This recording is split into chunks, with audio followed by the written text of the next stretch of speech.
Sigmund, I don't have much longer. Tell me, was I a good king? You were okay. Will I be remembered as the great warrior king who invaded France, revolutionized English healthcare, and developed great parklands? Probably not, because of the wife killings. Sigmund, how did I get here? I still remember the good old days when I was a boy with a heart full of fire, and Mummy would teach me.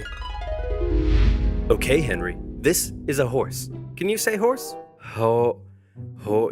Divorce. What? No. Okay, let's try this one. Can you say loaf of bread? Loaf with her head. No, Henry, that's wrong. You know what? Last one. Okay. Can you say soap? Soap. Yes, that's it. I'm the supreme head of the church. Screw the Pope! You know what? You're my son and I love you, but you're freaking weird, man. The year is 1491. England has just come out of 3 decades of civil war in which a bunch of Henrys, Edwards, and one Richard had a little ding-dong over which royal house should rule the realm. Finally, a Henry won, Henry VII, and he had a son. What should we name him? My royal lineage is full of Henrys. A fine name, a vigorous name, a tenacious name, a muscular name. How about Arthur? And so Arthur, Prince of Wales and next in line to the throne, was born. 5 years later, Prince Henry was born, but nobody cares about him. He's not the heir, just a spare. The king wanted to make an alliance with Spain, so one day he said to his son Arthur, "Hey, baby, you see that lady baby? That's gonna be your wife." "But father, I'm not even 3 years old yet." "Listen, there's something you have to understand. You're my son. But more than that, you're a political bargaining tool." "But you love me, right?" "I love you as a political bargaining tool." Yay. "Hey, Pop, who the heck are you? I've written you a poem. Listen here, tiny man. Can't you see that I'm busy? But I'm your son." "I have another son?" As Arthur was in another palace, being prepped to become king, Henry lived with his mother and 2 sisters at Eltham, where he was being trained for a church career. And not just that, Henry learnt languages. He played sports. He learnt the recorder. What a nerd. Am I right? Wrong. Henry was the coolest kid around. So I told my Latin teacher he could kissius my buddius. Anyway, here's Wonderwall. Great scholars and theologians from across Europe came to meet and teach the young Prince Henry, who by all accounts was a very enlightened, bright, and charming young boy. Everybody loved Henry, and out of everything Henry was taught, more than anything, he came to adore and respect theology and Catholicism. One of Henry's tutors was English poet laureate John Skelton, who wrote a textbook for Henry that we still have today. In it, he wrote a number of important lessons for the young prince, such as, do not be mean, loathe gluttony, and do not violate widows. Important lessons for any 9-year-old boy. Around this time, Henry's older brother Arthur, now 15 years old, was married to Catherine of Aragon, sealing the union between England and Spain. And then he died. Oh, my alliance with Spain, my poor alliance with Spain. And your son, sire? Oh, yes, of course, my son. But mostly my alliance with Spain. Hey, Pop, who the heck are you? Oh, yeah! And just like that, an unprepared Prince Henry was now the new heir to the throne. And how about that alliance with Spain? Well, the solution was simple. Hey, boy, see that full-grown woman over there? That's gonna be your wife. What, my brother's widow? Yes. You're a freaking weirdo, man. Now, in the Bible, there's a verse that says marrying your brother's widow, that's a big no-no. So the king needed to convince the Pope and get his special permission. Hey, can I please have my son marry his brother's widow? Sure, why not? And so it was. Henry's life was turned on its head as he was moved to the royal court, next in line to the throne. But tragedy struck when just a few months later, his mother, with whom he was very close, suddenly died in childbirth. The loss of his mother almost certainly had a big effect on the young boy. In his older years, King Henry VII went on a bit of a paranoid trip. As was normal for a king at the time, Henry VII had had to quell a number of rebellions, and as he aged, he became ever more suspicious of the nobility around him. To keep them in check, he began levying huge, ruinous fines, left, right, and center. Dukes, bishops, barons, even his own mother. No one was safe from his tyranny. And the nobility of England began to suffer. So when Henry VII finally got sick and died just after Christmas 1508, there was a lot of celebration. Not only because the tyrannical Henry VII was gone, but because his replacement was the ever-popular, charming, and handsome 18-year-old King Henry VIII. Henry married Catherine of Aragon in June 1509. You may be wondering, if it's so weird to marry your brother's widow, and since he's now king, couldn't Henry just decide not to? Well, yes, he could, but by now, Henry wanted to. The thing about Henry that was unlike many kings of the time was he married for love, and he had grown quite fond of Catherine, very fond. Historians say their marriage was unusually good, and so he was coronated king. And what a king. Compared to his tyrannical father, he was an absolute joy. Having the blood of two royal houses, he was widely supported. He was really ridiculously good looking, and those famous calves could achieve world peace. Hey Henry, now that you're king, you know what that means. Costume party!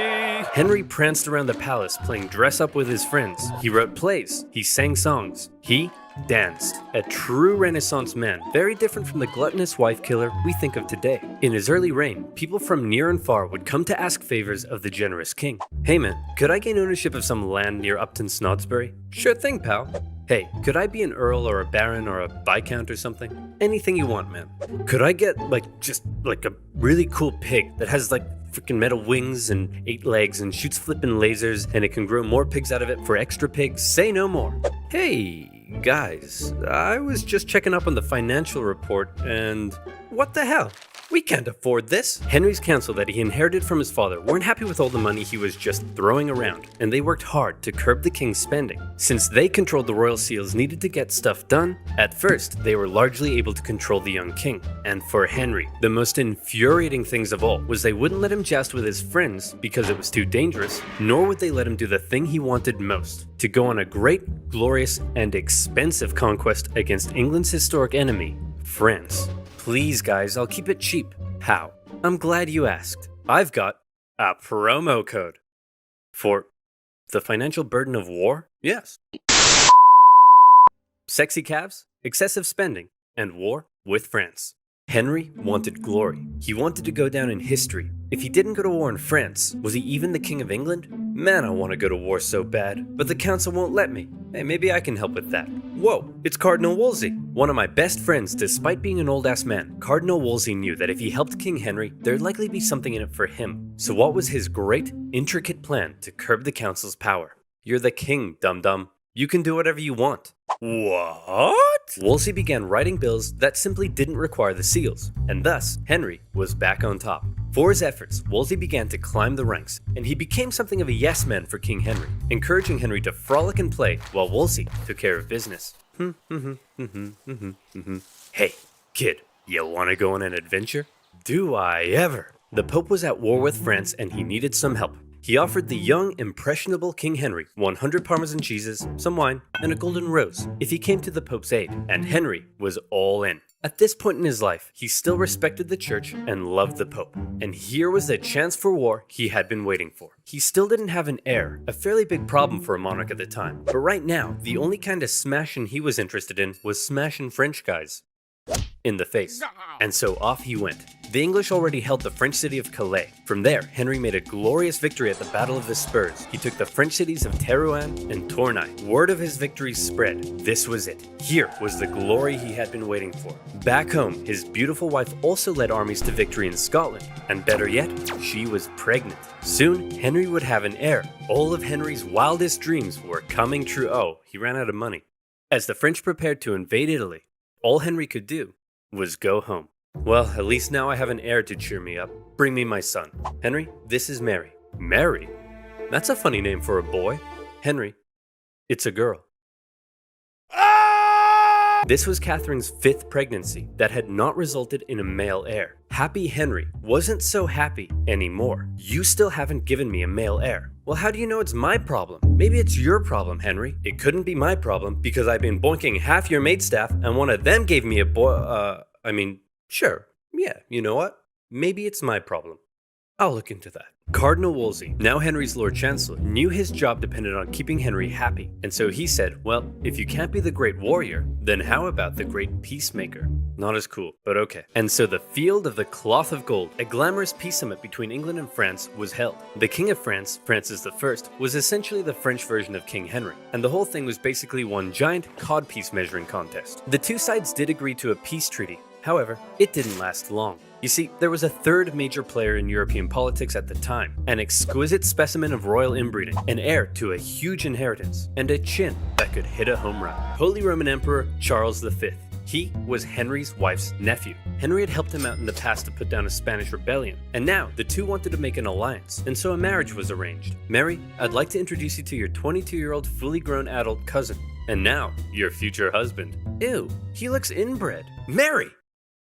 We're all inbred. With their new alliance, Charles and Henry agreed to team up and relaunch a campaign against France. In 1522, the English landed and stormed as far south as Agincourt, but Charles didn't commit significant forces. Whoops, sorry man, not sure what happened. I'll join in next year. The next year, England swept northern France, almost taking Paris. But once again, where was Charles? Oh man, I'm so sorry. I promise, next year, I'll be there. The next year came, and a fed-up Henry decided he was gonna sit this one out. Just as Charles ravaged the French at the Battle of Pavia and captured the French king. Holy crap, dude. Yeah, I totally kicked France's butt. That's great. So, can I have the French throne like we agreed?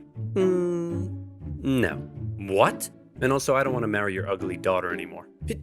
Ugly? Have you seen your chin? Mummy says it's a strong chin for a strong boy. As Henry's alliance with Charles fell apart, Henry knew his days as a warrior were over. This was a problem for Henry, but it was a bigger problem for his wife. Catherine of Aragon had two jobs. The first was to give Henry a male heir, but the second was to maintain an alliance with her relatives in Spain, including her nephew. She had failed, and Henry's sexy eyes began to wander. Home from all his wars, Henry ate up his daily 5,000 calories of meat as an infatuation began to grow for one of his wife's ladies-in-waiting, Anne Boleyn. Beautiful, intelligent, cultured. She was exactly Henry's type. Now, Henry had had dozens of mistresses, including Anne's sister, but Anne didn't want to just be Henry's side chick. She wanted to be his queen. Henry sent dozens of letters, thirsty love poems. In one, he proclaimed that he would like to kiss her pretty duckies. Henry's loins were on fire, but Anne kept him at just the right distance to drive him crazy and push him to find a way to get rid of his current wife. Wolsey, I want a divorce. And as the representative of the Pope here in England, I expect you to sort it out quickly and quietly. I don't want this to turn into a Europe-wide scandal. You got it, Your Majesty. Hey, Big Papa! My boy Henry says he wants to divorce his wife. Any chance? To Henry's shock and horror, Wolsey deferred the case back to the Pope in Rome. To make matters worse, after all the wars in Europe, the Pope was currently under the thumb of Charles V. Now everybody knew what was going on, and Henry's divorce trial had become a pawn of greater European politics. For Wolsey, the decision was a disaster. His job was to keep Henry happy, and Henry was very, very unhappy. Nevertheless, the divorce trial began. Henry's case rested upon the Bible verse in Leviticus that claimed marrying your brother's widow would lead to childlessness, and Henry was certainly having a hard time getting a male heir. He argued that the Pope had got it wrong when he allowed Henry to marry his brother's widow, and that now divorce was the only solution. However, the Pope and Charles V acquired some interesting letters from an unknown source. He wants to kiss her pretty duckies? Man, this guy's loins are on fire. The Pope now knew the case for divorce may not actually be found in Henry's Bible, but in Henry's pants. After escaping Charles V, the Pope did send out one Cardinal Campeggio to oversee the trial. Campeggio was an old man racked with gout. It took him 6 painful months to travel from Rome to England, and when he finally got there, this kept happening. Hey, I need you to take a look at this evidence. I can't. My gout is acting up. Hey, are you ready to take my testimony? I can't. My gout is acting up. Hey, can you please make a decision? I can't. Your gout is acting up. My gout is acting up. Anne Boleyn, with her Protestant views in support of the Reformation, suspected the Pope was just delaying. For 2 whole years, the trial dragged on, and in the end, the Pope simply said, no divorce for you. Henry, the king that had previously defended the Pope militarily from France and intellectually from the reformist ideas of Martin Luther, who had once respected the Pope above all, now found the Pope standing between him and fourth base. Your Majesty, What will you do? I'm the king, dum-dum. I can do whatever I want. What? For his failure, Henry removed Wolsey from the court, a decision that was likely influenced by Anne Boleyn, who disliked the cardinal. Having fallen from grace and with potential charges of treason over his head, Wolsey died of illness a year later. Then, Henry set about removing England from the influence of the Pope. Hey, if you do that, I'll excommunicate you. Who cares, man? Oh no, apathy. My weakness. Henry gathered theologians and scholars together to help him make his case against the Pope. Together, they argued to the people of England that the Pope's rule over the church was basically a takeover of what had once been a self-governing, national English church. And if that sounds familiar, some historians do believe this moment may have laid the foundations for English Euroscepticism. That's right, Brexit may have been influenced by Henry's explosive loins. By and large, the people gave Henry their support, and those that didn't were going to be in for a rough time. But for now, Henry assumed the role of supreme head of the English church, and his next divorce trial was a foregone conclusion. Catherine of Aragon was Aragon, and Anne Boleyn was in. Alright, I've upended the entire country to be with you, so you'd better give me a son, okay? Now, did you get my letter about the duckies? Having finally married the girl of his dreams, it was party time for Henry. And what a party. Life in the Tudor court was non-stop. Huge banquets, with each person eating on average 5,000 calories a day. And no vegetables. Those are for poor people. Rich people ate meat. And so you know what else is for rich people? Constipation. But don't let that stop the party. The toilets are communal. And Henry himself was the center of everything. He ate the best food. He had 1,200 pairs of shoes. He didn't even have to wipe his own bum-bum. Life was great. Everyone, I give you your majesty, King Henry VIII. But how did they pay for it all? Well, influenced by his fairly Protestant new wife, since Henry had overturned the organization of the church, this is how they paid for it. Oh my goodness, how awful. Selling fake fragments of the cross? Vials of Jesus' blood that you got from a duck? Using religion in this way? This is terrible. I must confiscate all this money at once. Yes, how awful. I must take all of this away immediately. Monasteries across the nation were dissolved and their riches placed in the royal coffers. Obviously, many people weren't too happy about this, but Henry had a plan for that as well. Henry's descent into tyranny had begun, as any who rejected his new claim as supreme head of the English church found their heads on the chopping block. And so Henry partied. He danced, he sang, he ate, he jousted.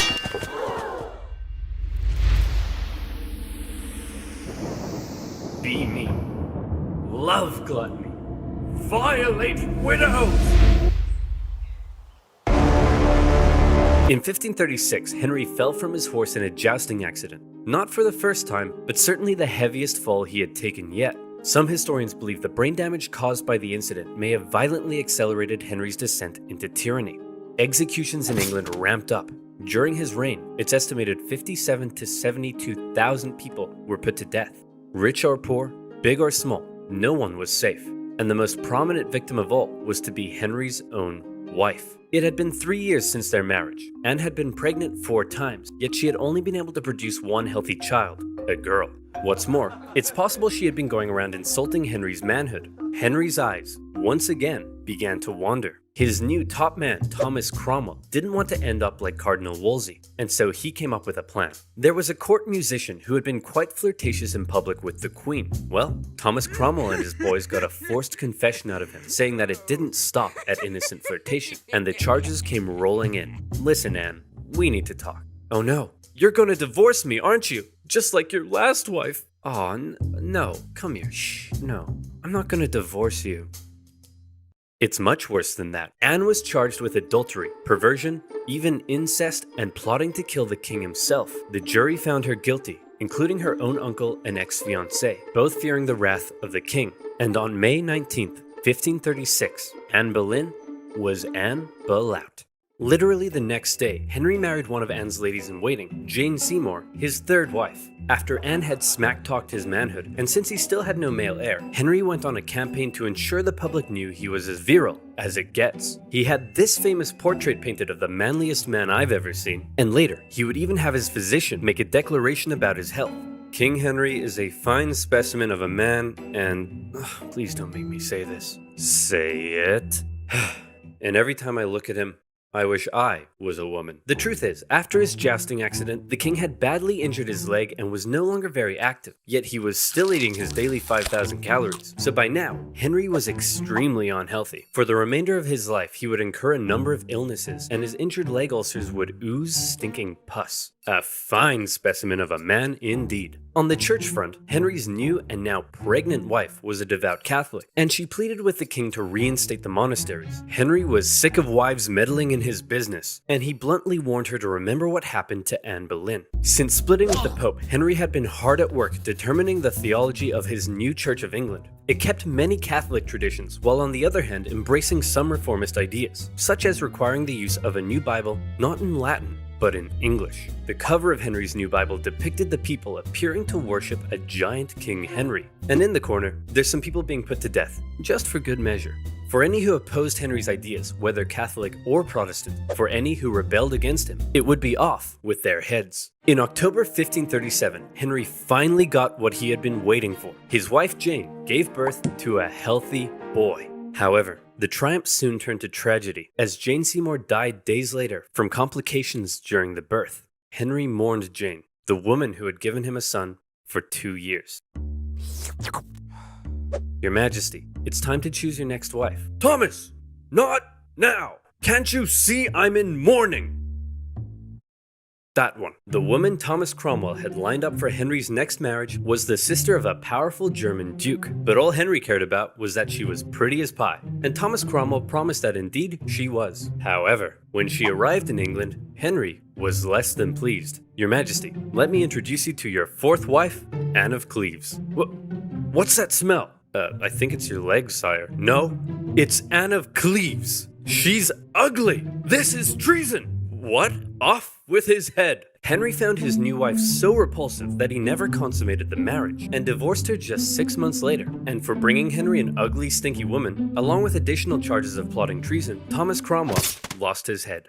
The very same day of Cromwell's execution, Henry married his fifth wife, the famed beauty Catherine Howard. She's believed to have only been 17 at the time. Henry was 49. And like Anne of Cleves, Catherine Howard didn't last long. You see, for some reason, she may not have been entirely satisfied with her 49-year-old fine specimen of a man, and it's possible she engaged in a number of extramarital affairs, including one with her cousin, Thomas Culpeper. When Henry found out, he was devastated. How could she do this to me? But, sire, don't you have hundreds of mistresses? Shut up, Barry. That's not the point.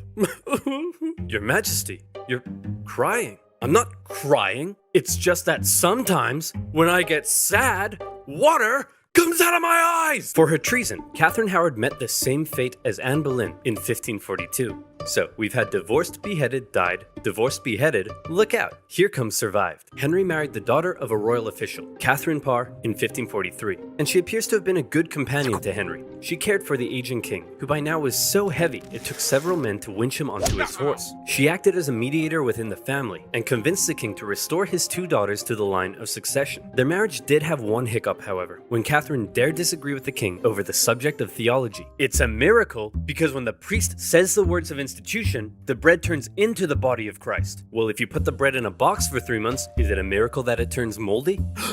Treason! You can't just call everything treason, Henry. The king called for her arrest, as serious charges were placed over her head. However, in the end, she told Henry that she had not been disagreeing with him, but simply learning from him. And so when the guards came to arrest her, the king told them to make like an Anne and cleave. Catherine Parr stayed with Henry right until the end. As he aged into his later years, in increasing pain and ill health, he grew ever more suspicious and moody. The once generous, promising young king was now feared by all around him. Sigmund, I don't have much longer. Hold me. Of course, sire. Do you have any final wishes?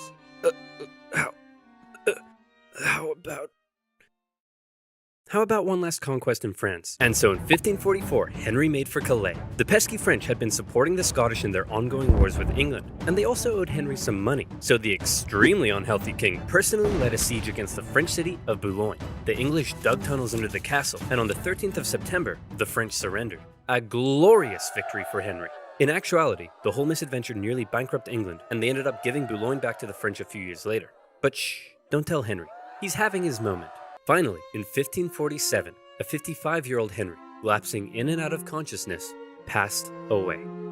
His son Edward succeeded him, but died just 5 years later. His daughter, Mary, briefly took the reins and steered the country back towards the Pope. But then his second daughter embraced reformist ideas and gradually transformed England into a Protestant country. Henry's desperation to marry Anne Boleyn and his resulting feud with the Pope had changed the course of English history and religion forever. Unfortunately, none of Henry's children had heirs, and when Elizabeth I died, Henry's lineage ended, with the House of Stuart replacing the House of Tudor. So then you might think, all that effort, a life filled with so much frustration, yet he never conquered France, he barely had a male heir, and his lineage died out. The egotistical man Henry grew sick and cruel, and then died.